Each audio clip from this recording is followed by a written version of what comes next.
생각하는 능력은 현생 인류인 호모 사피엔스의 가장 중요한 능력입니다. 인간은 생각하는 힘 덕분에 지구를 지배해왔다고 해도 과언이 아니며, 이 힘은 긴 세월 동안 인간을 특별한 존재로 만들어 주었습니다. 하지만 정보통신 기술의 발달과 인공지능의 등장은 인간이 스스로 생각할 필요 없이 어떤 수단이나 다른 누군가에게 자신의 생각을 의탁할 수 있게 만들었습니다. 이러한 편리함은 분명 우리에게 더 많은 기회를 제공하지만, 한편으로는 스스로 생각할 필요성을 감소시킨다는 부작용을 낳았습니다. 한마디로 우리 사회는 점점 생각의 필요성을 느끼지 않는 사회가 되어가고 있습니다.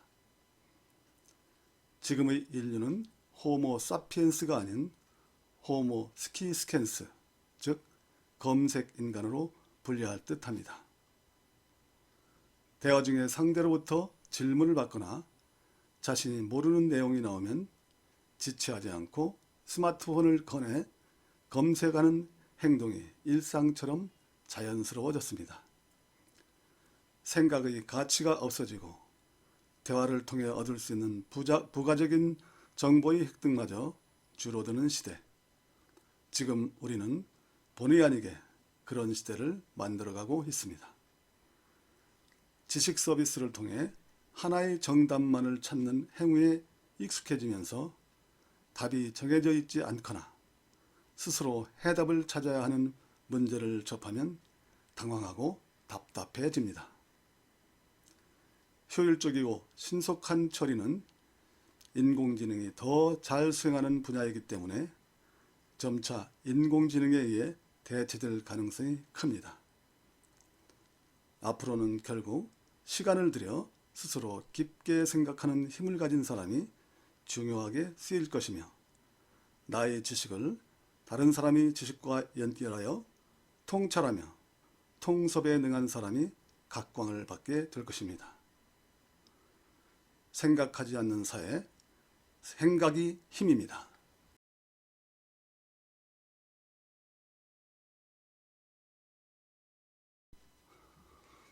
정답이 없는 문제에 해답을 찾고 새로운 아이디어를 만들며 이를 구체화하는 것이 인간이 가진 생각하는 능력입니다.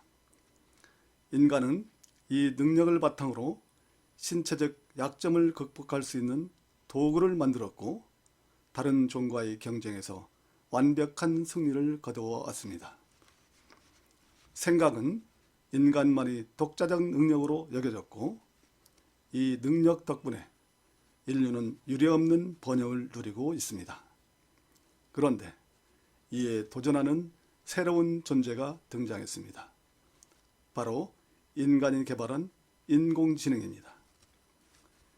인공지능의 시대는 열렸고 우리는 그 안으로 들어갈 수밖에 없습니다. 이제 변화의 본질을 이해하고 대전환의 시대에서 살아남아야 합니다.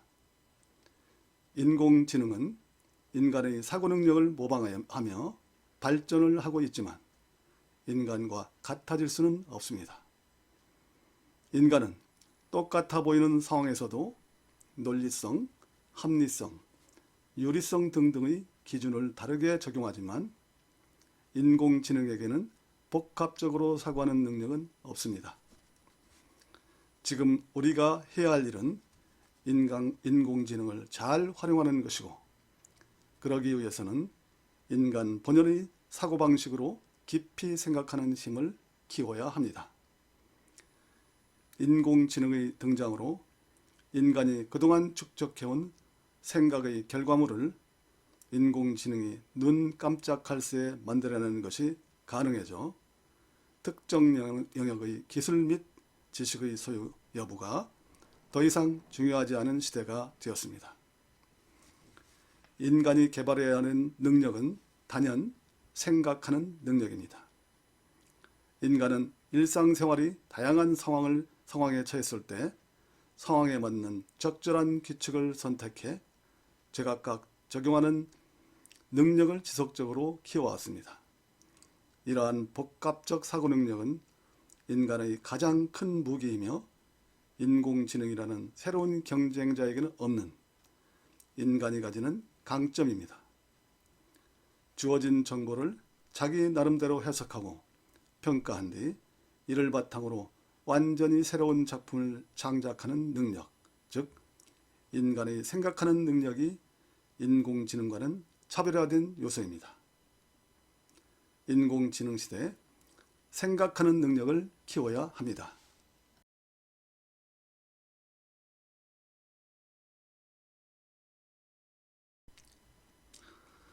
생각의 과정이 체계적으로 이루어지고 있는지 생각해 본 적이 있습니까? 어떻게 하면 생각하는 방법을 발전시킬 수 있는지 고민해 본 적이 있는가요? 아마 대부분의 사람들은 이러한 고민을 하지 않을 것입니다. 생각은 누구나 언제든지 할 수 있는 것으로 여기기 때문입니다. 새로운 생각, 효과적인 문제 해결 방법, 최선의 결정 등은 사실 연습과 훈련의 결과물입니다. 그저 가만히 있어도 시간이 지나면 저절로 손아귀에 쥐어지는 게 아니라 구체적인 연습과 훈련을 반복해야 얻을 수 있습니다. 생각은 입력, 기억하는 처리, 인출의 과정을 거쳐 실행됩니다. 입력, 즉 생각의 첫 단계는 정보를 입력하는, 즉 머릿속에 집어넣는 단계입니다. 여기서 기억해야 할 것은 좋은 생각 시스템이 필요로 하는 정보는 정확한 관찰을 바탕으로 하는 정보라는 사실입니다. 어떤 문제를 해결하는 데 있어 정확한 관찰에 기초한 정보가 갖는 중요성은 이루 말할 수 없습니다. 문제와 무관하거나 부정확한 정보가 입력되었는데 올바른 해결 방안이 도출될 리 만무하기 때문입니다. 처리는 입력 단계에서 올바른 정보를 입력했다 해도 기억하는 처리 단계에서 아무 편향 없이 해석하기란 쉬운 일이 아닙니다. 인간은 정보를 받아들이는 순간부터 본인의 경험과 기억에 기초하여 그것을 해석하여 기억하기 때문에 축적한 경험이 해석의 과정에서 오류를 발생시킬 수 있기 때문입니다. 자기만의 축적된 생각의 지름길인 휴리스틱이 작용하게 됩니다. 이러한 생각의 지름길은 인간의 진화 과정에서 정보를 효율적으로 처리하고 빠른 결정을 내리는 데 도움을 주었습니다. 하지만 지름길은 때로 엉뚱한 길로 인도하기도 합니다. 효율성 추구의 부작용은 문제 해결의 올바른 판단과 결정에 장애가 될 수 있습니다. 그러므로 편향이 없는 정보의 처리가 중요합니다. 인출입니다. 아무리 좋은 생각도, 아무리 새롭고 창의적인 아이디어도 행동에 옮기지 않는다면 의미가 없습니다. 궁극적으로 문제를 해결하는 것은 생각 그 자체가 아니라 능동적인 행동 전략입니다. 무에서 유를 창조한다는 놀라운 업적을 창출한 사람을 지켜세우는 말입니다. 그들의 업적 과정을 분석해보면 엄청난 양의 실패한 아이디어들이 있고 그 실패를 기반으로 꾸준하게 노력한 사실을 확인할 수 있습니다. 생각의 차별화를 위해서는 입력, 기억과 처리, 인출을 통해 내가 제대로 생각하고 있는지를 계속해서 확인과 점검을 하고 놓친 부분이 무엇인가를 파악하며 수정해 나가는 활동을 해야 합니다. 또한 생각을 꺼내는 것을 두려워하지 않아야 합니다. 생각을 행동으로 옮길 때 더 나은 생각을 하게 만들어줍니다. 생각하고 행동하는 습관을 만듭시다.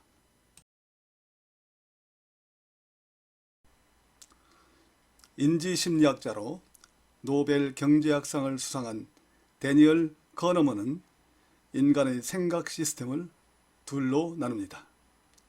그것은 빠른 사고와 느린 사고입니다. 빠른 사고 시스템은 자동적이고 빠르게 작동하며 숙련된 반응을 이끌어내고 인지적 측면에서 매우 효율적이라는 장점이 있습니다. 우리의 뇌는 과거의 판단과 행동에서 비롯된 결과를 평가해 관련 정보를 저장해 놓고 후에 유사한 상황에서 다시 그것을 활용하려 합니다. 축적된 경험적 지혜를 바탕으로 작동하는 이 시스템은 우리의 판단과 결정 과정이 효율적으로 이루어지도록 돕습니다. 하지만 자동적으로 빠르게 처리하기 때문에 때로는 우리를 쉽게 착각에 빠뜨리거나 맥락에 좌우되게 만들기도 합니다. 느린 사고 시스템은 여러 요소를 다양하게 고려하여 분석합니다. 이 시스템은 깊이 생각하게 해주어 빠른 사고 시스템에 비해 상대적으로 오류를 적게 일으킨다는 장점이 있습니다. 하지만 에너지 소모를 많이 한다는 단점도 있습니다. 인간은 빠른 사고 시스템을 이용해 쉽게 풀 수 있다고 생각하면 굳이 많은 에너지를 소모하는 느린 사고 시스템을 사용하지 않으려는 성향이 있습니다. 그러다 보니 일상생활에서 우리가 멀쩡히 잘 처리할 수 있었던 일을 간혹 어이없이 망쳐버리기도 합니다. 일반적으로 빠른 사고 시스템에 의존하기 때문입니다. 그래서 충분히 맞출 수 있다고 판단되는 쉬운 문제를 접할 때 오히려 느린 사고 시스템의 분석적 능력을 활용해 실수 없이 정답을 찾아내는 것이 올바른 방법입니다. 인간의 생각은 빠른 사고 시스템과 느린 사고 시스템이 상호작용하여 이루어지는 결과물입니다. 생각의 궁극적인 목표인 깊은 생각은 이 두 시스템을 올바르게 활용할 때 갖춰집니다.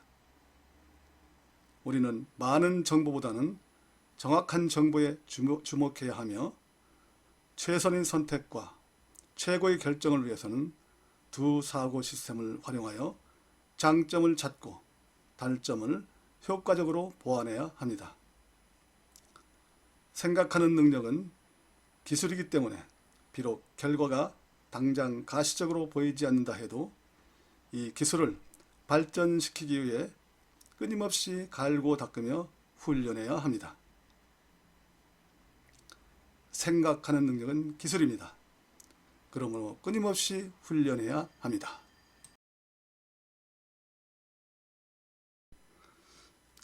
우리가 하는 생각과 행동은 대부분 습관입니다. 걷기, 먹기 같은 기본적인 활동은 물론 아침에 일어나 화장실에 가고 양치질을 하는 모두 습관이 작용합니다. 이러한 습관은 에너지를 효율적으로 쓸 수 있게 하고 다른 중요한 일에 에너지를 집중할 수 있게 합니다. 인간이 생각과 행동을 습관화할 수 없다면 하루하루 살아가는 것이 낯설고 힘들 것입니다. 어떤 일이 몸에 익어 습관화되면 이전보다 에너지를 덜 쓰고 전략한 에너지를 다른 곳에 사용할 수 있게 됩니다. 습관은 삶의 질을 결정하는 중요한 요인이 됩니다. 주기적으로 꾸준히 운동하고 규칙적으로 식사를 하는 습관을 들인다면 그렇지 않은 사람보다 건강한 삶을 살 수 있습니다. 시간을 계획적이고 알차게 사용하는 사람과 생산적이지 않은 시간을 보내는 사람의 미래는 차이가 날 것입니다. 이처럼 습관은 현재의 일상과 미래의 방향에 큰 영향을 미치는 중요한 요소입니다. 하지만 현재 상태보다 더 발전하고 변화를 주고 싶은 시기에는 기존의 습관이 성장과 변화의 장애물로 작용하고 기존의 관점의 수용적인 태도는 새로운 생각을 방해할 수 있습니다. 일상적 습관은 에너지를 효율적으로 사용하는 데 도움을 주지만 익숙해진 습관은 도약을 하거나 새로운 변화를 시도하지 못하게 하는 현재에 안주하게 합니다. 이때는 새로운 습관을 만들어야 할 필요가 있습니다. 습관은 두 가지 시스템에 의해 형성됩니다. 행동을 촉진하는 고 시스템과 행동을 멈추게 하는 스톱 시스템입니다. 고 시스템은 행동의 수행을 돕습니다. 처음에는 상당한 노력이 필요하지만 반복적으로 활성화되면 큰 노력 없이 작동하기 때문에 습관 형성으로 이어집니다. 스톱 시스템은 행동을 중단하는 것입니다. 스톱 시스템의 작동에는 의식적 노력이 필요하며 에너지 소모도 큽니다. 흡연과 같이 습관화된 행동을 억제하기 위해 스톱 시스템을 작동시키는 것은 적절한 방법이 되기 어렵습니다. 이때에는 흡연 습관을 대체할 수 있는 새로운 고 시스템을 적용하여 습관으로 자리 잡는 것이 도움을 줄 것입니다. 다이어트를 원하는 경우 아침 안 먹기 같은 스톱 시스템보다는 채식하기, 계단 이용하기 같은 새로운 고 시스템을 습관화하는 것이 효과가 클 것입니다. 또 하나, 새로운 습관을 만들고 싶다면 결과 목표보다는 과정 목표를 세우는 것이 효과적입니다. 결과 목표는 달성하고 나면 목표를 이루기 위해 했던 행동의 동기가 약해집니다. 그러나 과정 목표는 결과를 얻고 난 후에도 행동 양식이 남아있어 습관을 형성할 수 있게 됩니다. 다이어트 목표로 10kg를 정하는 것보다 전철 한 정거장 걷기를 한다면 습관화된 걷기는 다이어트 효과를 지속시켜 줄 것입니다. 습관이 삶의 질을 결정합니다. 어떤 문제가 발생했을 때 그 문제에 대한 해답이 뻔한 건 그 문제에 대한 질문과 접근 방식이 익숙한 생각과 방법을 통해 문제에 접근하기 때문입니다.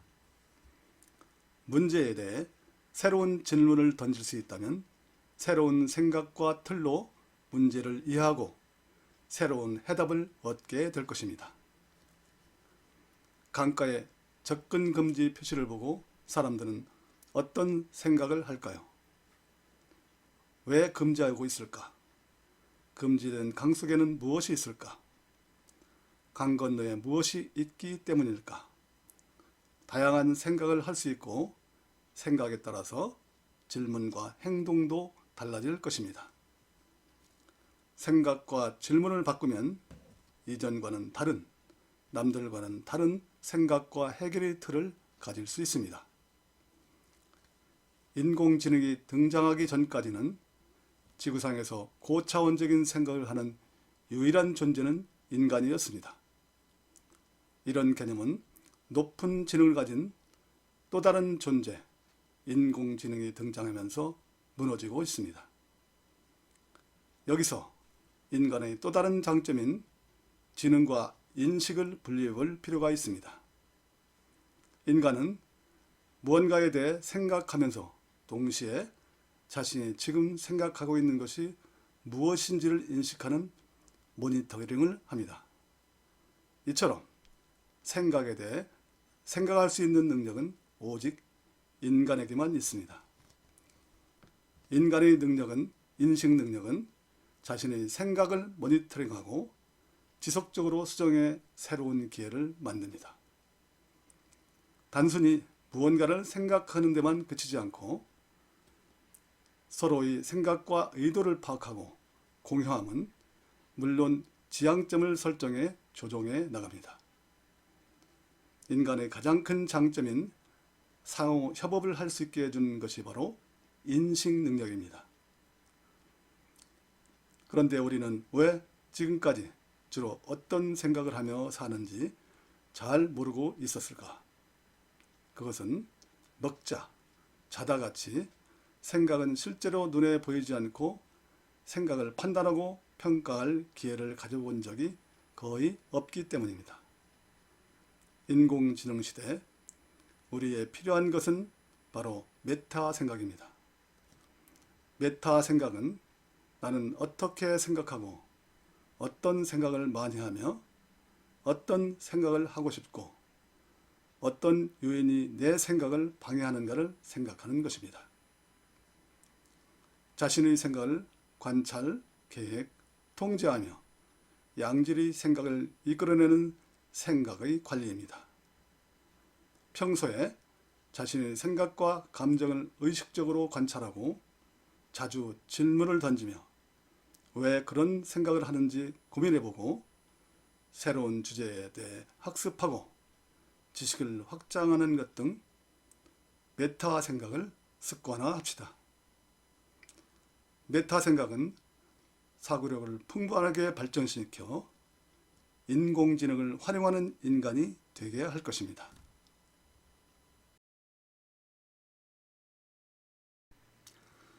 인간의 생각과 행동은 기본적으로 습관화되어 있으며 생각과 행동은 습관에 의존하게 됩니다.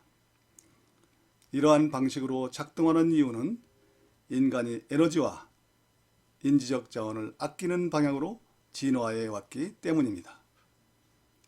습관화를 통해서 인지적 자원의 사용을 줄이면 그 가용 자원을 다른 작업에 활용할 수 있는 여유를 만들어주고 효율화할 수 있기 때문입니다.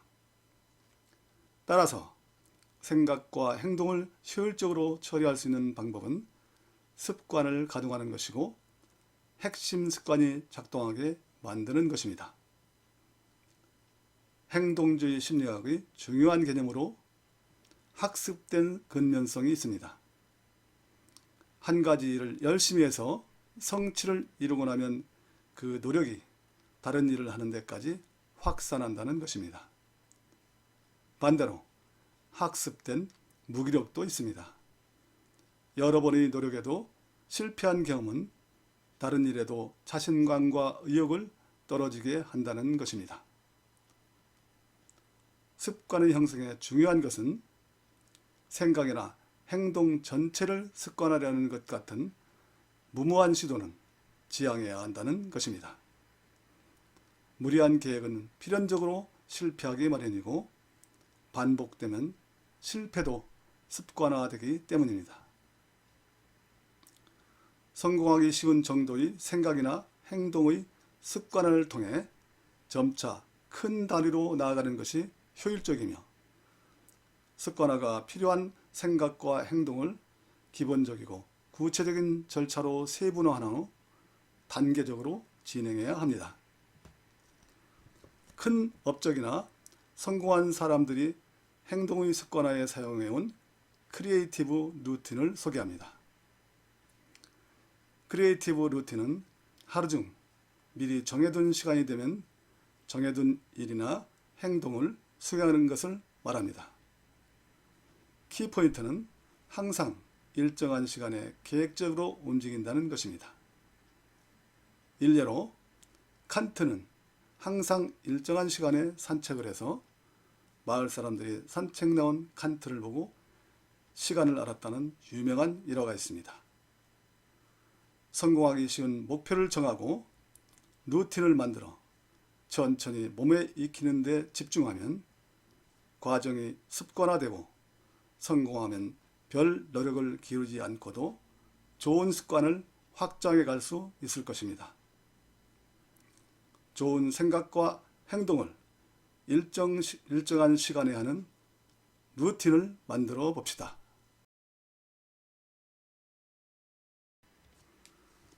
열심히 일해서 성과를 내는 사람에게 더 많은 보상을 주는 성과주의는 여름에서 인간 사이의 성취를 높여준 것이 사실입니다. 그러나 한편으론 여러 피해도 초래했는데 그중 하나가 속도와 효율성의 지나친 강조입니다. 그 결과 문제를 정확하게 파악하지 않은 상태에서 빠르게 해결책을 찾으려는 경향이 강해졌습니다. 문제를 빠르게 정의하고 이해하지 않은 상태에서의 출발은 마치 잘못된 방향으로 쏘아버린 화살과 같습니다. 초반에는 그 차이가 미미하지만 시간이 갈수록 차이가 벌어져 돌이킬 수 없는 상황이 될 수 있습니다. 또한 인공지능 시대에 인간은 속도와 효율성에서 인공지능의 속도와 효율성을 따라잡을 수 없습니다. 이런 상황에서 선행해야 할 것은 빠르게 해결해야 할 문제와 심사숙고가 필요한 문제를 구분하는 것과 같이 인간이 담당해야 할 문제를 구별해내는 것이 중요합니다. 우리가 지금 살고 있는 세상은 복잡계입니다. 모든 구성 요소가 복잡하게 얽혀 있어 하나의 변화가 예기치 못한 무수한 변화를 유발할 수 있으며 문제 해결의 과정에서 불확실성이 필연적으로 존재하는 세계라는 뜻입니다.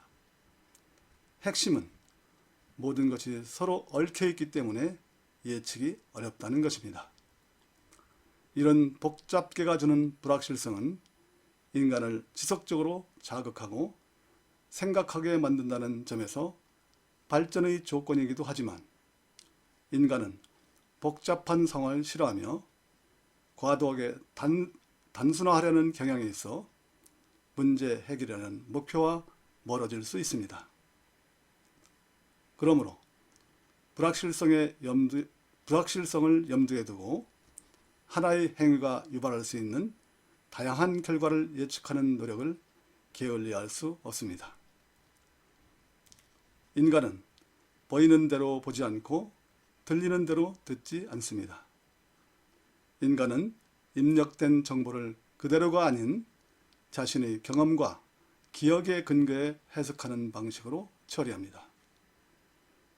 그래서 같은 자극을 입력해도 각각 다른 처리 결과를 도출합니다.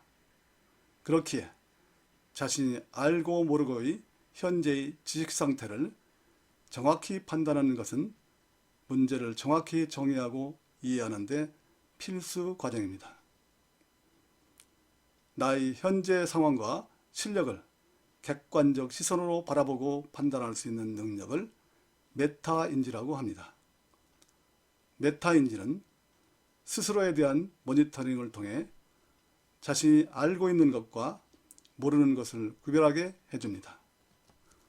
하지만 때로는 자신이 모르는 것을 알고 있다고 착각하는 메타인지도 발생합니다. 이러한 착각은 자주 접하고 익숙할 뿐인 것을 알고 있는 것으로 혼돈하기 때문입니다.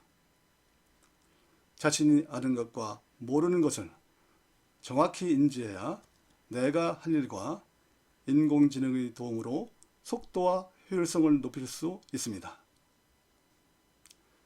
내가 알지 못함을 알았을 때 총명해질 수 있습니다. 비판적 사고는 자기 중심주의를 극복하고 자신의 생각을 객관적으로 모니터링하며 잘못된 점이 발견되면 기존의 견해나 관점을 수정하는 것을 말합니다. 과학적 사고로도 불리는 비판적 사고의 핵심은 객관적 증거에 기반을 두어야 한다는 것입니다. 비판적 사고는 자신이 가진 지식을 모니터링하는 것으로 써야 하는데 사람들은 비판만 하는 것으로 오해하기도 합니다. 게다가 생각에 투자한 자원의 양, 시간, 경험이 증가할수록 자신의 의견을 바꾸려 하지 않아 비판적 사고를 방해합니다. 또한 가정에서나 조직에서 두려움 없이 의견을 내고 경청하는 환경도 중요합니다. 하지만 우리나라는 조직과 문화적 특성이 이를 잘 허용하지 않는 편입니다. 사고의 확장은 자기가 모르는 것이 있다는 것을 인지할 때 이루어집니다. 무언가 모른다는 것은 그 중에 일부를 알고 있다는 것을 전제하는 것이며, 내가 아는 것을 확인할 수 없다면 모르는 것도 구별해낼 수 없습니다. 그러므로 중요한 것은 자신이 가진 지식에서 무언가에 대해 모르는 상태임을 인지하는 것입니다. 우리가 무지 바다에 둘러싸인 섬에 살고 있다고 생각해 봅시다. 지식의 섬이 커지면 무지 해변도 함께 커집니다. 비판적 사고로 생각하는 습관을 들이면 자신의 지식이 늘어날수록 모르는 영역 또한 많아짐을 쉽게 느낄 수 있습니다. 나의 현재 상황과 실력을 객관적인 시선으로 바라보고 판단하는 메타인지는 본인이 가지고 있는 지식의 수준을 모니터링하는 수단입니다. 모르는 상태를 확인할 때 주의해야 할 것은 바로 익숙함입니다. 익숙할수록 모른다는 생각을 할 가능성은 작아집니다. 사고의 확장은 내가 알지 못한다는 것을 인지하는 데서 출발합니다. 자신이 가진 지식을 정확하게 평가하기란 쉽지 않습니다. 가장 손쉽고 쉬운 방법은 내가 이해한 바를 말과 글로 표현해 보는 것입니다. 이 방법은 문제를 심도 있게 하고 다양한 관점에서 접근할 수 있게 해줄 뿐만 아니라 자신의 지식을 재평가하고 다른 지식과 연결을 가능하게 해줍니다. 특히 정답이 정해진 것이 아닌 문제를 기존의 관점이나 틀에서 바라보면 답습의 결과를 낳게 됩니다. 기존과는 다른 프레임을 도출해 문제를 재해석해야 합니다.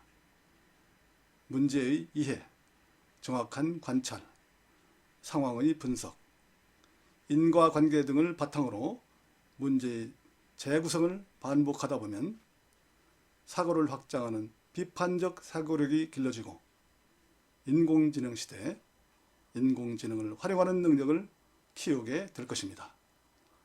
사고력을 확장하는 비판적 사고가 인공지능 시대를 사는 능력을 키우게 할 것입니다. 사람은 자기 생각과 판단을 충분히 검토하고 있으며 그러한 생각이 전적으로 자기 의지에 따라 이루어진다고 착각하지만 실제로는 주변 환경 또는 중요해 보지 않는 사소한 단서에 의해 생각의 방향이 바뀌는 경우가 많습니다. 생각의 오류를 줄이고 올바르게 생각하는 습관을 형성하기 위해서는 생각의 원리를 정확히 인식해야 합니다. 상황의 힘은 능력보다 중요할 수 있습니다. 능력만을 강조하면 특출한 사고력을 가지고 태어나지 않은 사람은 모두 평범한 생각을 한다는 결정된 운명론에 빠지기 쉽고, 환경이나 관점이 바뀌면 생각과 행동이 바뀔 수 있어 상황이 만드는 생각의 변화는 생각보다 클 수 있습니다. 예를 들어보면 내년 휴가 계획을 세운다. 언제 어디로 어떤 여행을 할 것인가.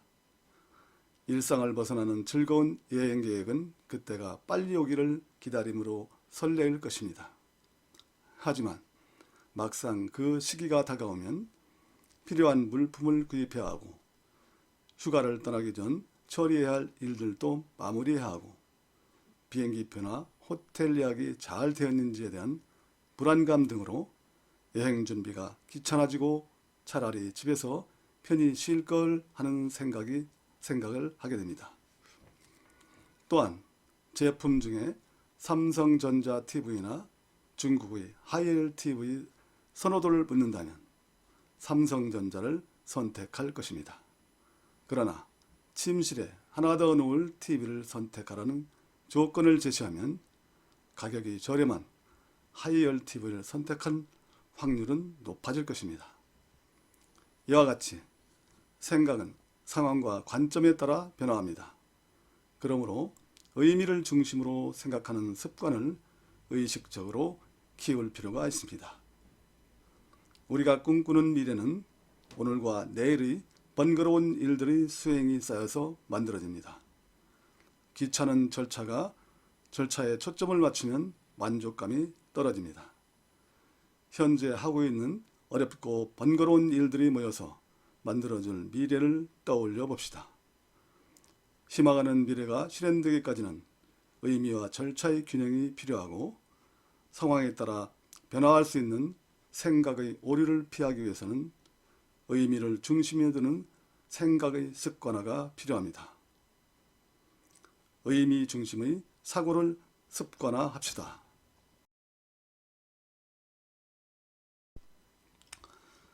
우리의 올바른 생각을 방해하는 생각의 오류 중 중요한 몇 가지를 살펴보겠습니다. 첫 번째로 인과관계의 오류입니다. 까마귀 날자 배 떨어진다는 속담처럼 동시에 발생하는 사건들 사이엔 시간적 유사성만 있을 뿐 원인과 결과의 관계가 있는 것은 아님에도 이를 원인과 결과의 관계로 오해하는 경우가 많습니다. 우리가 일상적으로 사용하는 지식의 대부분은 실체적 인과관계에 기초한다기보다는 현상을 나열하거나 착각적 인과지식이 동원되어 형성된 것들이 많습니다. 가령 두 가지 사건이 연이어 일어나는 형상을 여러 번 관찰했다면 그 두 사건이 인과관계가 있다고 평가합니다. 이는 서로의 상관성은 있을 수 있으나 모두를 인과관계로 평가할 수는 없습니다. 예를 들면 광고 노출 빈도가 제품 판매량 증가라는 인과관계로 착각할 수 있습니다. 광고의 노출 빈도가 높을수록 판매량이 증가하니 광고를 늘리는 것이 매출을 늘린다고 평가하는 것입니다. 이 경우 품질, 사회적 트렌드의 변화 등 제품이 가지고 있는 근본적인 요인들을 찾아보고 광고 노출 빈도와의 연관성을 살펴보는 것이 광고 투자의 오류를 줄이는 방법이 될 것입니다. 또한 고액 복권 당첨자들의 꿈에 조상님이 나타나거나 돼지를 보는 좋은 꿈을 꾸었다고 합니다.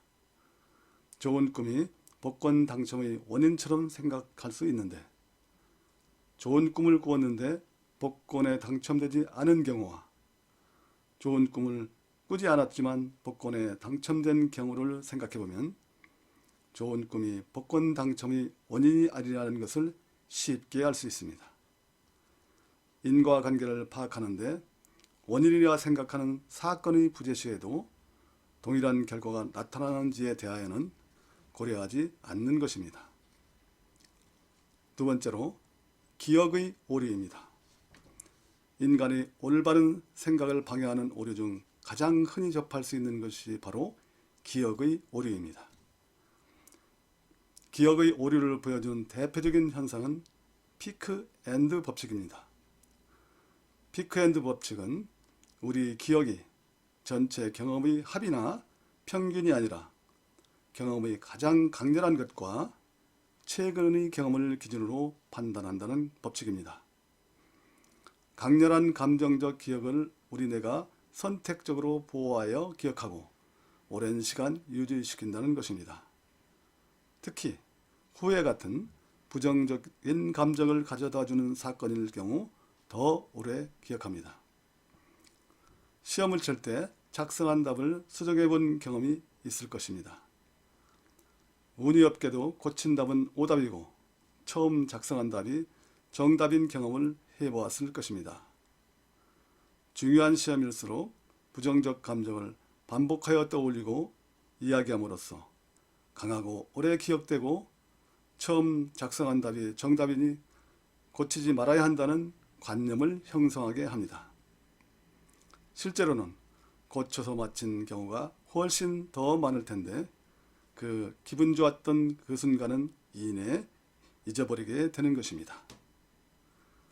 우리의 익숙한 일상적 사고에는 올바른 생각을 방해하는 오류가 녹아 있습니다. 우리의 올바른 생각을 방해하는 생각의 오류는 생각보다 다양한 경우로 발생합니다. 그 하나는 확증 편향입니다. 인간은 한 번 자신의 입장을 정하고 나면 그와 반대되는 정보를 접해도 쉽게 기존의 입장을 바꾸지 않으려 합니다. 자신의 입장을 지지하는 증거는 지속적으로 받아들이지만 반대되는 증거는 애써 무시하는 확증 편향 때문입니다. 보고 싶은 것만 보고 듣고 싶은 것만 듣게 됩니다. 미국의 심리학자 스콧 릴리언펠드는 확증 편향을 편견의 어머니라 하였습니다. 예를 들어 쓰레기 매립장 유치를 찬성하는 쪽은 매립장 유치가 가져오는 경제적 이득과 관련한 내용을 중심으로 검색하고 반대하는 쪽은 환경 문제와 관련한 검색을 주로 하여 자신의 주장을 강화하는 것입니다. 본인이 투자한 시간이나 노력이 많을수록 편향도 더욱 강력해집니다.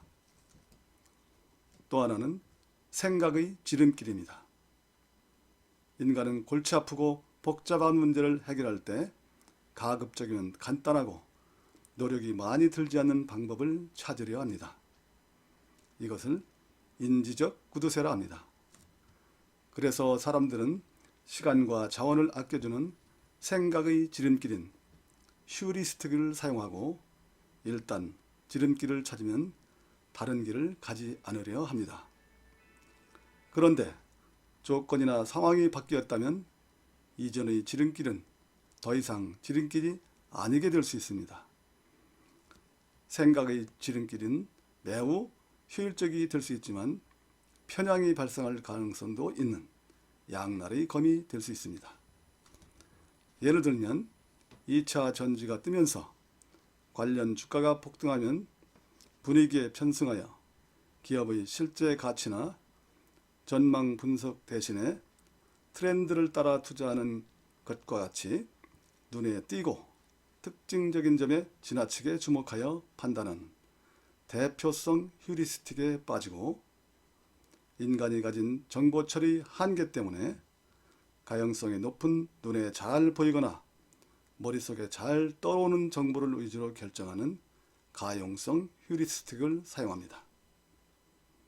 그 외에도 변화를 불확실성으로 여겨 유발하는 불안은 현 상태를 유지하려는 현상 유지 편향, 투자한 비용이나 노력, 즉 매몰 비용으로 인해 앞으로 더 큰 손실이 예상됨에도 그만두지 못하는 매몰 비용 오류 등은 지름길이 오류로 이루어질 수 있다는 생각들입니다. 오류는 누구에게나 발생할 수 있고 나도 예외가 아니라는 인식이 오류의 발생을 줄여줄 것입니다.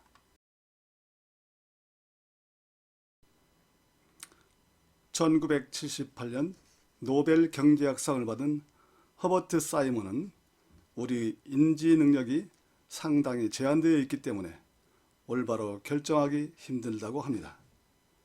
이러한 한계가 우리가 정보를 올바로 받아들이고 적절하게 처리하는 것을 방해합니다. 우리 생각은 자신이 가진 지식을 바탕으로 대개 빠른 사고 시스템에 의해 빠르게 이루어지는데 이는 효율적인 동시에 오류가 발생할 가능성이 높습니다. 이런 빠른 사고 시스템에 의해 발생할 수 있는 오류를 극복하는 것이 문제 해결의 초석이 될 것입니다. 첫 번째로 기억의 편향과 생각의 고착을 극복하는 것입니다. 백문이 불여일견이라는 표현에서 알 수 있듯이 경험에 대한 확신과 믿음은 과도할 정도로 강합니다. 특히 경험이 많고 직급이 높을수록 더 강하게 표현됩니다. 따라서 자신의 판단이 옳다고 강하게 확신할 때에도 그것이 잘못될 가능성을 염두에 둘 필요가 있습니다. 외계 생명체를 그려보라는 과제를 줄 때 예시를 준 그룹과 주지 않은 그룹의 결과물이 극명하게 달랐던 실험 결과가 있습니다. 예시를 접한 그룹은 생각을 확장하지 못하고 예시 틀을 벗어나지 못하는 결과를 내놓지만, 예시가 없는 그룹에서는 느리지만 매우 새로운 외계 생명체의 모습을 내놓았습니다. 불확실성을 극복하려는 새로운 문제 해결에 경험이 축적한 평범한 생각은 결국 평범한 결과를 내놓을 수 있다는 것을 상기해 봅시다. 두 번째, 스스로를 잘 알고 있다는 착각의 극복입니다. 문제의 해결 과정에서 알고 있다는 착각의 극복이 필수적입니다. 이를 극복할 수 있는 가장 간단한 방법으로 설명하기와 계획하기를 들 수 있습니다. 문제 해결에 대한 생각과 계획을 다른 사람에게 설명해 보는 과정에서 자신이 놓치고 있는 부족한 부분을 발견할 수 있습니다. 다음은 생각의 오류와 편향을 막는 복기입니다. 생각의 오류와 편향을 막기 위해서는 나에게도 오류와 편향이 있다는 인식에서 출발하여 복기로 마무리하는 습관이 오류와 편향을 막아줄 방법입니다. 프로 바둑기사는 대국 중에는 상대의 반응을 살피고 다음 수를 어떻게 둘지를 지속적으로 고민하고 대국이 끝난 후에도 복기 시간을 갖습니다. 이 과정을 통해 생각의 지름길을 사용하지 않았는지, 더 나아가 다른 길을 갔다면 어떻게 되었을지를 상상해 봅니다.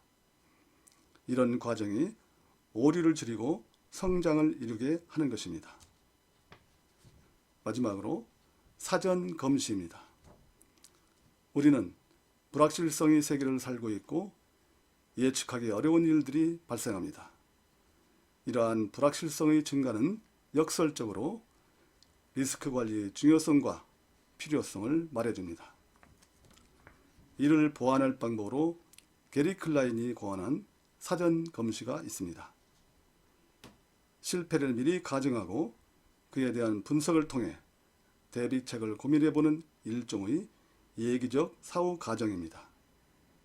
즉, 어떤 일이 벌어졌다고 상상함으로써 깨달음을 얻는 기법으로 결과를 상상해보지 않았을 때보다 훨씬 더 많은 원인을 찾게 해주며 이유에 대한 훨씬 구체적이고 정확한 설명을 돌출할 수 있다는 것입니다. 또한 수립 중인 계획이나 문제 해결 방법을 타인의 입장에서 바라보는 것입니다. 생각의 오류를 벗어나려면 자신의 생각에 편향과 착각이 있을 수 있음을 인정하는 것이 중요합니다. 우리가 판단과 결정을 내려야 할 때 빠지는 착각이 있습니다. 첫 번째로 신속한 결정이 능력이다라는 착각입니다. 의사결정에서 속도를 강조하면 정확성의 손실이, 정확성을 강조하면 속도의 손실이 발생할 수 있습니다. 그런데 신속한 결정은 곧 우수한 결정이라고 착각하는 경우가 있습니다.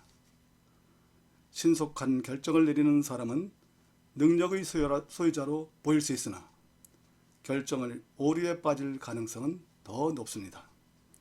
그럼에도 사람들이 빠른 결정을 선호하는 이유는 심사숙고와 우유부단을 혼동하고 있기 때문입니다.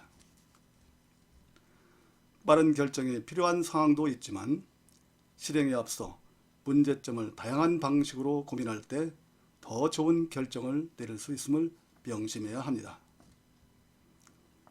두 번째로, 감정의 표현은 의사결정에 방해가 된다는 착각입니다. 합리적이고 이상적인 의사결정이 좋은 결정이라는 인식 때문에 의사결정 과정에서 감정을 배제해야 한다고 배웁니다. 감정은 주관적이고 상황에 따라 바뀌어 일관된 결과 도출을 방해한다는 이유에서입니다. 그런데 시선을 조금 바꿔보면 합리적이고 이성적인 결정만 좋은 결정을 끌어내는 것도 아닙니다. 결정하는 사람이 느끼는 만족감에 따라 좋은 결정에 대한 판단은 달라질 수 있습니다. 따라서 감정을 애써 무시할 것이 아니라 감정의 영향을 인정하고 분석하는 것이 현명합니다. 인지신경과학자 안토니오 다마지오는 결정은 감정이 이끄는 처리 과정이다 라고 했습니다. 의사결정 과정에서 신체 반응을 참고하는 것이 정확성과 효율성을 높일 수 있다는 것입니다. 사실 감정이 없으면 결정도 어렵습니다. 감정을 배제한 의사결정은 애초에 가능한 것이 아니라는 것을 기억하고 인공지능처럼 판단하려 하지 말자는 것입니다. 세 번째로, 무조건 열심히 하면 된다라는 착각입니다. 사람을 평가할 때 성실함에 높은 가치를 부여합니다. 기술이 인생을 담보하던 시대에는 한 우는 물만 성실하게 파면 되었으나 지금은 그 물이 더 이상 필요 없게 되는 일이 발생합니다. 핵심은 무조건 열심히가 아니라 목표에 부합하는 계획에 따라 수행하는 성실을 추구해야 합니다. 축구 경기에서 후반 30분이 넘어가면 이제부터는 정신력 싸움이다. 한 발짝 더 뛰는 것이 중요하다 라고 더 열심히 하라는 주문을 합니다. 하지만 그 시점에는 지금까지 전략이 적절했는지 예상과 다른 변수가 있는지를 고려하여 전술의 변화를 주는 것이 더 효과적일 것입니다. 감독과 코치의 올바른 전략 수립과 이를 수행하는 선수들의 역량이 없다면 열심히 해도 안 될 가능성은 높습니다. 마지막으로 의사결정에는 왜 하는지가 중요합니다. 왜라는 질문은 인간의 지식 축적 활동에서 중요한 역할을 했습니다. 그래서 아이들은 항상 질문을 합니다. 그러나 속도를 강조하는 우리는 왜라는 질문을 이유를 찾는 핑계로 간주하고 어떻게를 말하는 사람은 의욕적이고 유능한 사람으로 인정합니다. 그래서 왜라고 묻는 것이 어렵습니다. 왜는 행동을 추진할 수 있는 동기를 유발한다는 점에서 매우 중요합니다. 왜 해야 하는지 이유를 알지 못한 상태에서 누군가 말한 것을 따라하는 것은 주인의식을 가질 수 없고 지체되면 주도적인 도전의식도 지쳐버릴 것이며 성공한다 해도 남는 것이 크지 않다는 사실을 기억해야 합니다. 스타트 위드 Why의 저자 사이먼 시넥은 우리가 무엇을 할지 어떻게 할지보다 왜 하는지를 먼저 고민해야 한다고 제안합니다. 왜 하는지를 이해해야만 스스로 하고 싶은 동기가 생기고 동기가 바로 자율성과 혁신의 원천이기 때문입니다. 합리적으로 생각해봐 라는 말은 내 의견에 동조해 라는 무언의 압력과 같습니다. 의사결정에서 독선과 착각을 배제하고 왜를 공유할 때 추진력을 가집니다. 인간의 정보 처리 능력은 한계가 있기 마련입니다. 그러므로 필요한 것에 집중하는 생각에도 스킬이 필요합니다. 줌인은 기술 자체의 잠재력을 깊이 이해하는 것이고 줌아웃은 여러 기술을 통합적으로 보며 기술 간의 연결, 융합과 상호작용 그리고 인간에게 미치는 영향을 전체적으로 파악하는 것입니다. 다양한 정보와 스킬 중에 내가 필요로 하는 것을 구체화할 때는 줌인이 필요하고 수요와 환경의 변화에 역동성을 발휘하기 위해서는 줌아웃이 필요합니다. 내가 가진 재능과 스킬을 고도화하는 것도 중요하지만 사회적 필요를 찾고 적용 방법을 찾았을 때 가치 있는 재능과 스킬이 될 것입니다. 줌인과 줌아웃은 나를 알고 확장하는 좋은 전략으로 활용할 수 있을 것입니다. 생각에서 재능과 스킬을 고도화하는 줌인과 필요와 적용을 확장하는 줌아웃의 스킬을 기릅시다. 우리는 프레임이라는 용어에 부정적인 느낌을 가집니다. 특히 정치권에서 상대를 공격할 때 프레임을 씌운다는 식으로 활용하는 명사이기 때문에 프레임은 가지면 안 되는 것, 벗어나야만 하는 것으로 오해합니다. 프레임은 누구나 가지고 있고 가져야 하는 것입니다. 프레임은 생각의 시선이기 때문입니다. 프레임을 가지고 있지 않다는 것은 자기만의 생각이 없다는 것이 될 수 있습니다. 모든 사람은 자기만의 시선, 즉 프레임을 가집니다. 그러므로 같은 것을 보더라도 주목하는 부분에 차이가 있고 해석이 다를 수 있습니다.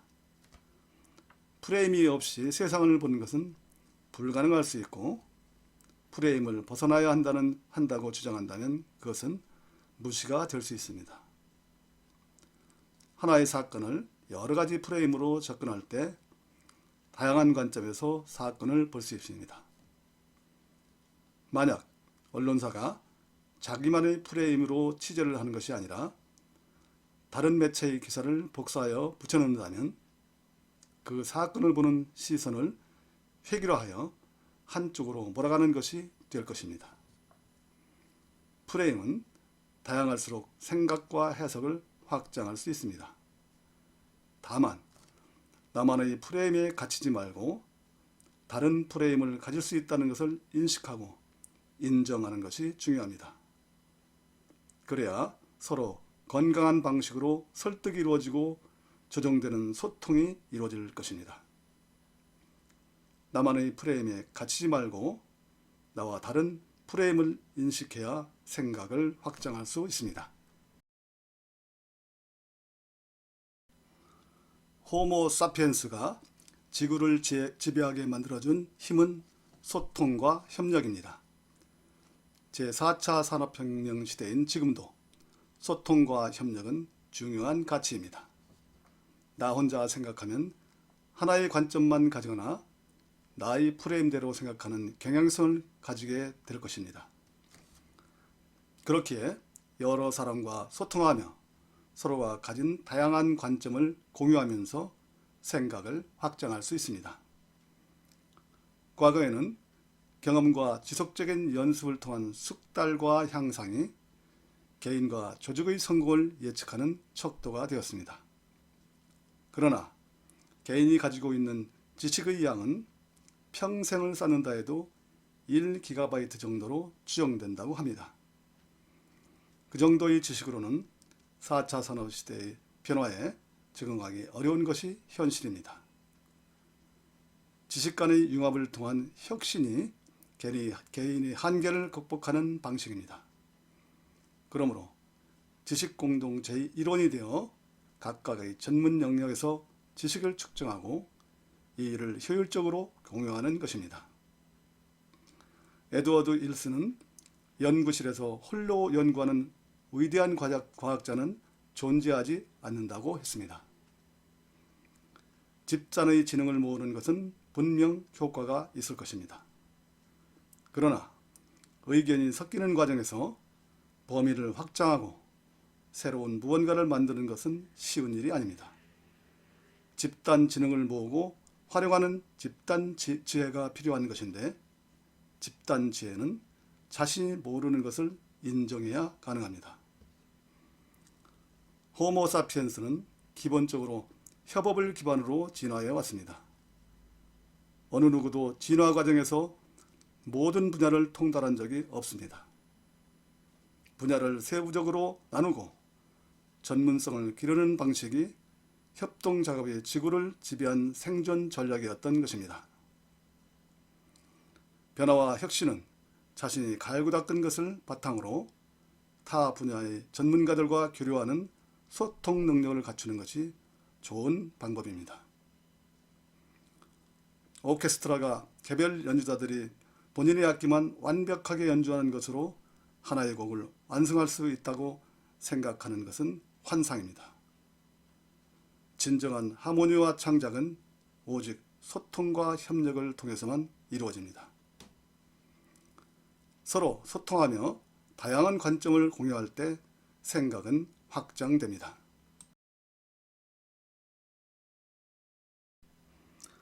우리의 집단주의 성향은 나와 다른 생각을 틀린 생각으로 간주하는 문화를 형성하는 데 일조했습니다. 이런 문화가 자기 생각을 드러내지 않게 만드는 것은 당연합니다. 이러한 장애를 벗고 함께 생각하며 집단 지혜를 키워나가려면 어떻게 해야 할까요? 메타인지와 설명 능력을 키워야 합니다. 하나의 영역에서 다른 영역으로 지식을 전파하기 위해서는 자신이 가진 지식을 다른 이들이 지식과 잘 연결해 융합하는 방향을 찾아야 합니다. 그러려면 자기가 무엇을 알고 모르는가를 판단하고 자신의 장단점을 정확히 파악하는 메타인지와 자신이 알고 있는 바를 타인에게 잘 설명하는 능력을 키우는 것이 필요합니다. 머릿속에 떠오르는 생각을 말로 바꾸고 그것을 스스로에게 설명해 봅시다. 생각을 말로 바꾸고 정확한 단어를 선택하여 설명하는 것은 지식의 축적과 이해를 촉진합니다.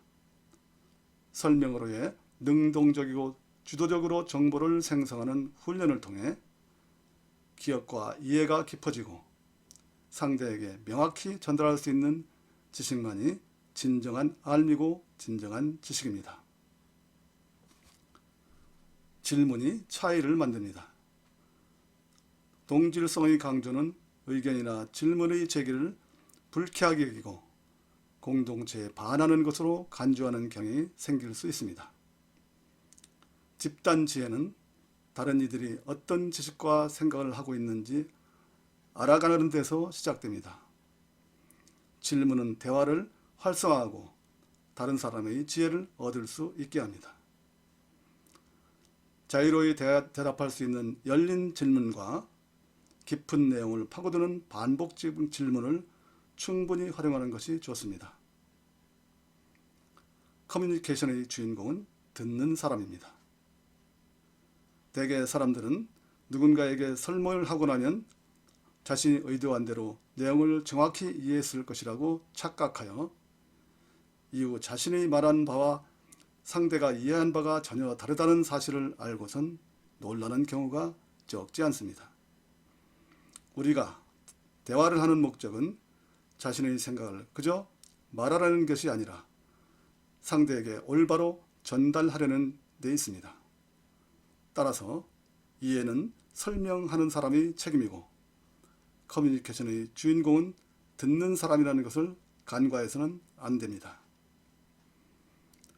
호모사피엔스가 지구를 지배하게 만든 힘은 소통과 협력입니다. 서로가 가진 다양한 관점을 공유하는 노력이 인간의 경쟁력인 집단 지혜를 키울 것입니다.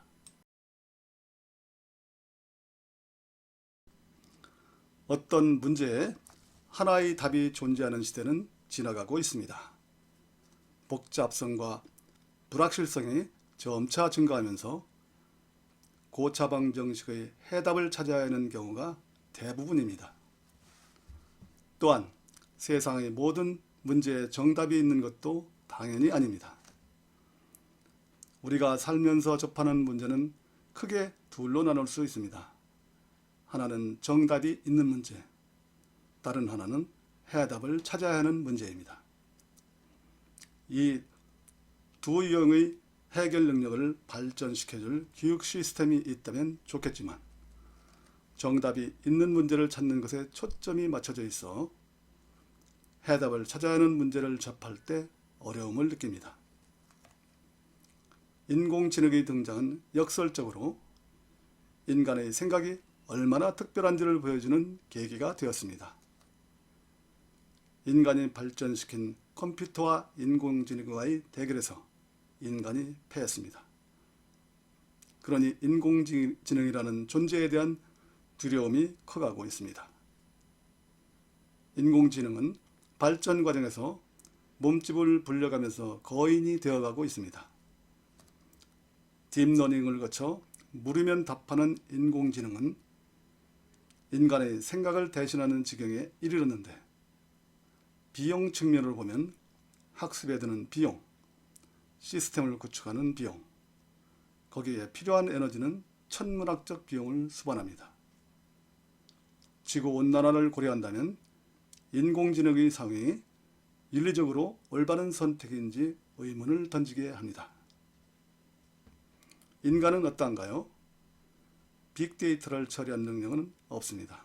그러나 적은 양의 데이터를 가지고 놀라운 생각을 해왔습니다. 인공지능처럼 24시간 일하지 않고 에너지도 삼시세끼면 충분합니다. 정말 효율적인 시스템입니다. 사실 인공지능도 이러한 인간이 만든 것입니다. 인간의 생각하는 능력을 다시 한번 들여다보고 발전시켜 나가야 하는 시점입니다. 인간의 생각은 특별합니다. 사람이 올바른 생각을 하기 위해서는 생각을 체계화하는 습관이 필요합니다. 첫 번째는 올바른 입력입니다. 생각 시스템을 올바로 작동시키기 위해서는 우선 정확한 관찰을 통해 명료하게 이해하고 올바로 정의해야 하며, 이를 바탕으로 정확한 개념화가 되어야 합니다. 이를 위해서는 올바른 입력의 습관화가 필요합니다. 두 번째는 체계화된 처리입니다. 정보를 정확하게 개념화하고 나면 편향의 영향을 최소화하여 최적화된 정보를 기억하는 체계화된 처리의 습관화가 필요합니다. 세 번째는 실행을 통한 인출입니다. 축적한 정보와 지식을 활용함으로써 가치를 발휘합니다. 그러므로 실행을 통한 인출의 습관화가 필요합니다. 생각을 작동시키기 위해서는 독서, 학습, 경험을 통한 정보의 입력이 있고, 입력된 정보를 체계화하여 기억의 단계를 거쳐 내재화된 지식과 경험은 그것을 활용하는 출력을 통해 가치를 발휘하게 됩니다. 아무리 좋은 정보의 입력도 출력이 없다면 아무것도 하지 않은 것과 같습니다. 생각은 개인적인 것이지만 출력하는 단계는 공식적이고 공적인 영역이 되므로 실행에는 두려움이 따릅니다. 출력이 두려운 것은 왜 해야 하는지에 대한 목적이 분명하지 않기 때문입니다. 왜 해야 하는지 목적을 분명히 한다면 그에 필요한 입력, 처리, 인출의 실행이 작동할 것이고, 이것이 습관화되면 시간이 곧 성장과 발전이 될 것입니다. 입력, 처리, 인출을 습관화하는 생각 시스템을 갖추면 그것을 축적하는 시간이 곧 성장과 발전이 될 것입니다.